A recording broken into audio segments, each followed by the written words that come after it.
Hello, in today's video we are going to be talking all about Inbox Zero and what that really is and the benefits that it can have for you. So first of all, what is Inbox Zero? Inbox Zero is a strategy and a system of you organising your emails so that you can be more productive. Once you've set everything up in your inbox so that you can achieve Inbox Zero and maybe clear out all of your older emails and get down to Inbox Zero, it's a way of managing it going forward so that you can be productive and not be a slave to your inbox. Inbox Zero is not being afraid of getting emails and having 2 or 3 emails in your inbox and having to deal with them right away to make sure that you always have Inbox Zero. Once you get to Inbox Zero, you'll be able to go into your inbox at certain times of the day that suit you and your schedule, and you'll be able to deal with those emails rather than looking through an inbox full of emails and not knowing where to start.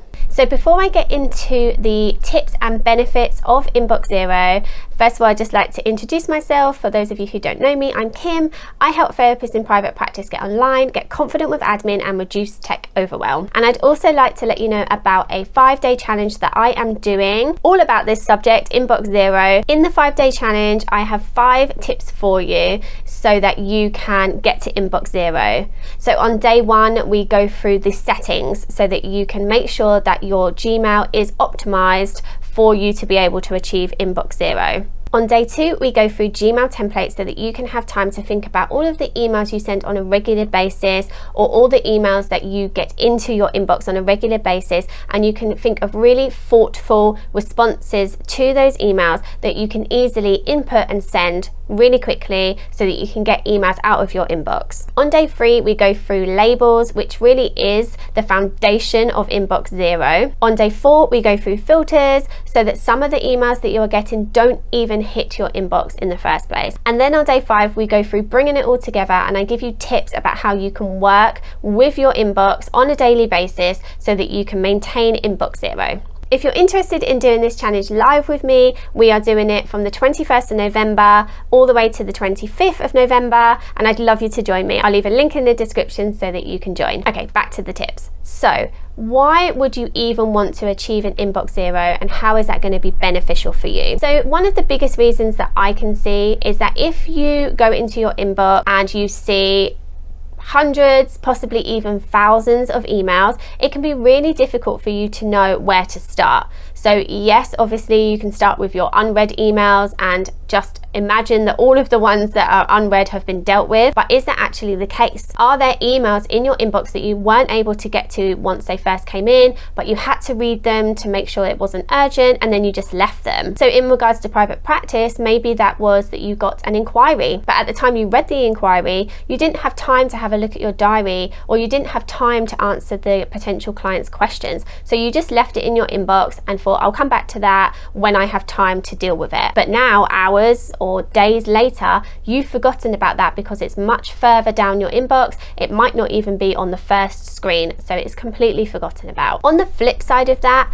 maybe you do worry that you're going to miss something, so you constantly go back over and over and over emails that you've already responded to, not knowing whether you have or not. Maybe you look at the email and worry, have I responded to that client or not? And then you go into your sent items and you have a look and you're like, yes, I did. But what happens to that email? It just stays in your inbox. So you can waste a lot of time looking over emails that you've already dealt with. I don't know if you have this problem as well, but I find if I'm working in a cluttered environment, I automatically can get a little bit stressed or even anxious. So I like to have things neat and tidy, and that goes for my inbox too. If I'm going somewhere on a regular basis, so I'm literally going into my inbox and looking at the emails, if it's all messy and I've got unread emails, I've got read emails, they're all in the same place and I don't know what's what, that's going to make me really anxious and I'm not really going to want to be in there. So the thought of going into my inbox is going to stress me out. Being in my inbox is going to stress me out, and then leaving my inbox in the same state I came to it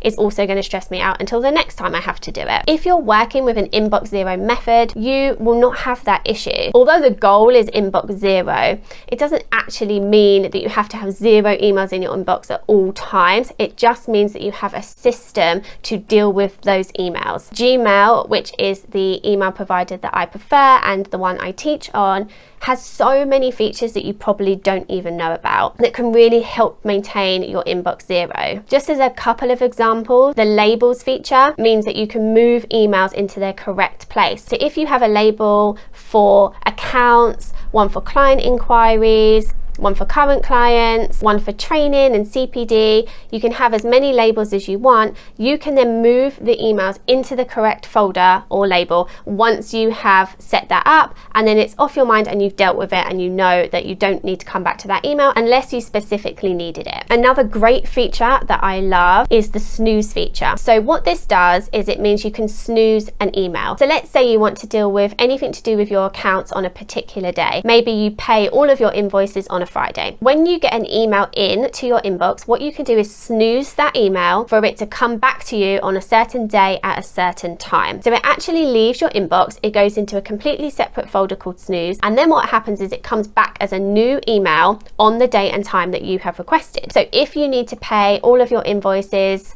at 10 o'clock on a Friday, you could set your snooze to 9:30 on a Friday, and then all of those emails are going to come back and you can deal with them one by one and then move them out of your inbox into a label. Another thing I mentioned previously about the inbox zero method is not having to stress about not having any emails in your inbox and being in there all the time. As soon as an email comes in, I need to deal with it straight away so that I have inbox zero. That is not the basis of inbox zero. As I said before, it's a system. So what I recommend is being in your inbox 2, possibly 3 times a day. So I check my emails and my inboxes at 9 o'clock and at 1 p.m. So what I do is at 9 o'clock, I set aside half an hour. I'll deal with any emails that I can deal with really quickly, and any others I will have a system for. So either I can use the snooze feature, I can label them, I can add stars, so I know when I want to come back to those emails or when I want to deal with them. Having a system in place is great because then I don't miss any emails, and if anything is in my inbox, I know I haven't dealt with it yet. It also means when I'm coming into my inbox, I'm being really productive because I'm only dealing with the emails I need to deal with, and I'm not wasting my time going through emails worrying whether I have replied or not, or whether this needs dealing with, and looking in my sent items and all different places to see where I'm at with a particular email. So that was a really brief introduction into Inbox Zero, how you can achieve it, how it can be maintained, and also the benefits of doing so. If you're interested in joining me on the challenge, please click the link below before Monday the 21st of November, and I'd love to see you there. Thanks so much.